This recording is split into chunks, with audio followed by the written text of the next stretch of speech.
The Reserve Bank of Zimbabwe believes measures they have put in place will help stabilize the ZiG. And this has come at a time when the formal retail sector in particular has been hard hit by exchange rate volatility in the market. More in the following report. The result has been overpriced commodities in ZiG. On the other hand, the US dollar prices become a nightmare. That has been the story with the formal retailers. Fears now are that more players will close shops or drive some back to the informal sector. Consumers have mixed feelings. When you are buying them in the US, they seem to be good pricing. All the shops are pricing their products in a very good manner. But when you want to compare now, comparing to ZiG now, depending on the rate, it seems to be very difficult for us to use those ZiGs. Last month, ndakazopinda nemazigi ndikatenga zvisvinu mushop. Hande mwedzi unoyu handina kuzokwanisa kutenga zvandakatenga futi last month zviyazvo. Hanwana nemazigi, saka mazigi acho ndo ari kutodhura. Tungoti dai manekirikini arega kuramba achichinja maprice sezvino ngazvingoita US kuti rirege kuti nhasi zigi racho mangwana riri apa. Asi so far right. This comes at a time when the Competition and Tariff Commission held its AGM today. The Commission's role is to monitor prices, costs, and profits in any industry or business. In the process, the Commission in its action must protect business, competitors, and consumers. Your tireless efforts in regulating competition and managing tariffs are essential in fostering a fair and dynamic marketplace. By ensuring that businesses compete on a level playing field, you help stimulate innovation, improve consumer choice, and drive economic growth. Formal retailers are crying foul, saying the current playing field is not level. Solutions seem to lie at policy level, and the central bank has been clear in its latest measures that seek to strengthen the ZiG. The industry ministry perspective, the minister says their overall intention is to consolidate gains made so far. The plan will consolidate gains from ZNIDP1 while placing a lot of focus on resetting the policy environment in the manufacturing sector to be more supportive of local growth and global competitiveness. The country requires a healthy manufacturing sector and vibrant retail sector. It remains to be seen if measures put in place will help the plight of retailers in the short term to achieve the country's set goals. For ZTN Prime, I am Tafara Sibochiwe. Thank you, Tafara, for giving us that report. Now, to discuss how these latest measures are strengthening the ZiG performance on the market, we're joined live by economist Blessing Nyatanga. Blessing, good evening. Will the latest measures by monetary authorities help to stabilize the ZiG? I think it is important to actually mention some of the measures that have been put in place to stabilize the ZiG.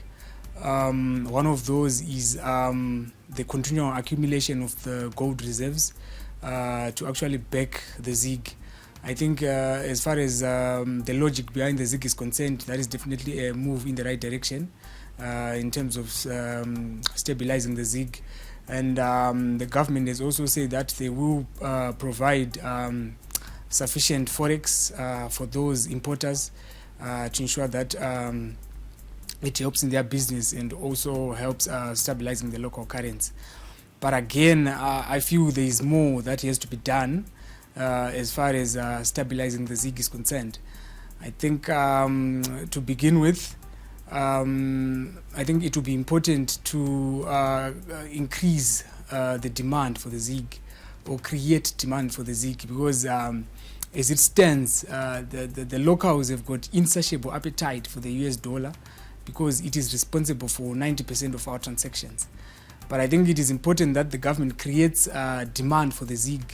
And obviously the issues go to factors like passports, fuel, And the other basic things that we need, even rent. Most people are paying rent house in the United States dollar. So it is important to continue creating demand for the ZiG. I think one way that they did was the issue of taxes, where they said a certain percentage of taxes has to be paid in the ZiG. If that continues, then obviously that is going to see the ZiG stabilizing. Of course, much to decipher there. Perhaps as follow-up to what you just alluded to, how should the authorities deal with the increasing gap between the official exchange rate and the black market rate? All right, I think maybe let's begin by stating what has been causing that gap. And I think to begin with, it has been the issue of demand for the United States dollar not being met with the supply of the United States dollar. And obviously because people are demanding it because of need to pay for the basics that I've mentioned before, like rent, fuel, passports, and other basic issues. Now, because of that insatiable demand, we obviously have that gap between the formal market and the informal market.